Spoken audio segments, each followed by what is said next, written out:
Sobat EduTalks, kembali lagi di channel ini, tempat di mana kebijakan global bisa lebih seru daripada drama politik di Twitter. Hari ini kita akan membahas sesuatu yang penting tapi sering bikin kita bingung. Apa itu? Kita akan membicarakan negara versus organisasi internasional dan konsep multilateralisme versus unilateralisme. Oke, singkatnya ini seperti pertanyaan klasik, mending kerjasama rame-rame atau jalan sendiri. Nah, jadi dunia ini ibarat kampung besar, tapi masalahnya tiap rumah memiliki aturan sendiri. Ada yang hobinya ngajak rapat RT atau multilateralisme. Ada yang maunya ngatur sendiri, unilateralisme. Nah, pertama yang kita bahas adalah multilateralisme. Itu seperti grup WhatsApp keluarga. Semua anggota punya hak suara, meskipun kadang lebih banyak drama daripada hasilnya. Contohnya apa? Nah, pertama adalah PBB. Siapa yang nggak kenal PBB ataupun United Nation. Kalau ada konflik atau isu global seperti perubahan iklim, negara-negara itu duduk bareng cari solusi. Contohnya COP28 atau COP28 yaitu tentang iklim.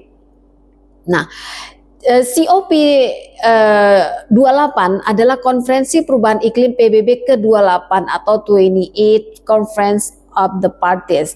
Acara ini merupakan pertemuan tahunan yang diadakan oleh United Nations Framework Convention on Climate Change untuk membahas dan merundingkan langkah-langkah global dalam menangani perubahan iklim. Nah, diadakan di mana dan kapan? Nah, ada yang tahu? COP28 itu diadakan di Dubai atau Uni Emirat Arab pada tanggal 30 November sampai 12 Desember 2023. Apa yang dibahas? Yang pertama yaitu evaluasi global atau global stocktake. Dia mengevaluasi apakah dunia berada di jalur yang benar untuk mencapai target perjanjian Paris. Ya, apa itu? Menjaga kenaikan suhu global di bawah 1,5 derajat Celcius. Yang kedua yaitu yang dibahas transisi energi, pembahasan mengenai pengurangan bahan bakar fosil dan percepatan penggunaan energi terbarukan. Kemudian pendanaan iklim, negara maju itu diminta lebih banyak membantu negara berkembang dalam menghadapi dampak perubahan iklim. Kemudian yang keempat pembahasannya yaitu kompensasi untuk negara rentan, membahas implementasi dana loss and damage untuk membantu negara-negara miskin yang terkena dampak bencana iklim. Nah, jadi hasil utamanya apa? Pertama, kesepakatan mengakhiri era bahan bakar fosil untuk pertama kalinya. Jadi COP28 ini menyoroti perlunya transisi dari bahan bakar fosil menuju energi bersih, kemudian komitmen dana iklim, kemudian dorongan untuk energi terbarukan. Nah, kenapa ini penting?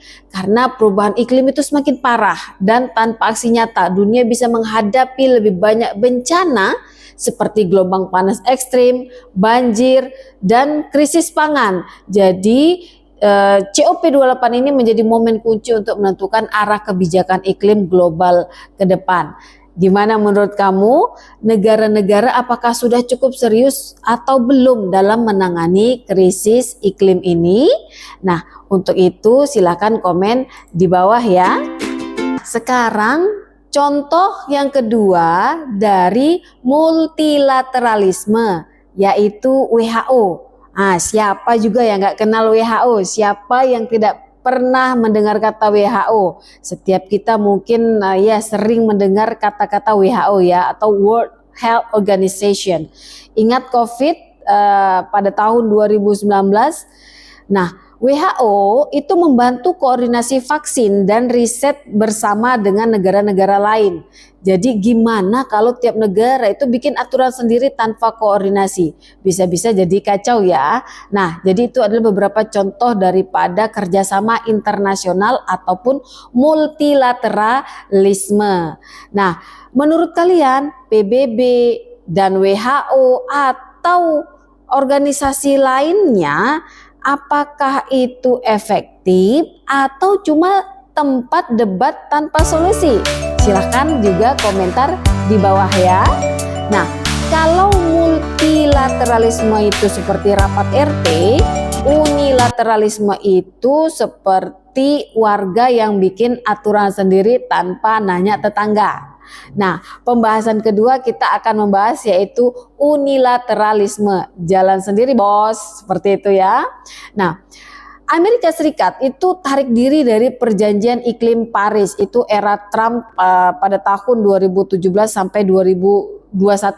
Nah, singkatnya udah kita nggak ikutan, nanti bisnis susah.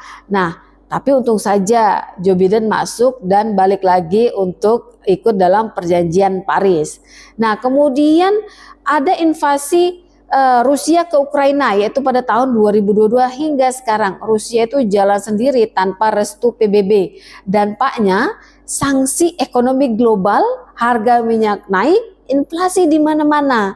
Jadi multilateralisme itu seperti ibaratnya ngajak makan teman bareng ya, ayo makan gitu. Nah, tetapi kalau unilateralisme itu seperti ngajak tapi makannya sendiri duluan gitu. Jadi beda ya, kita bicara multilateralisme dan unilateralisme.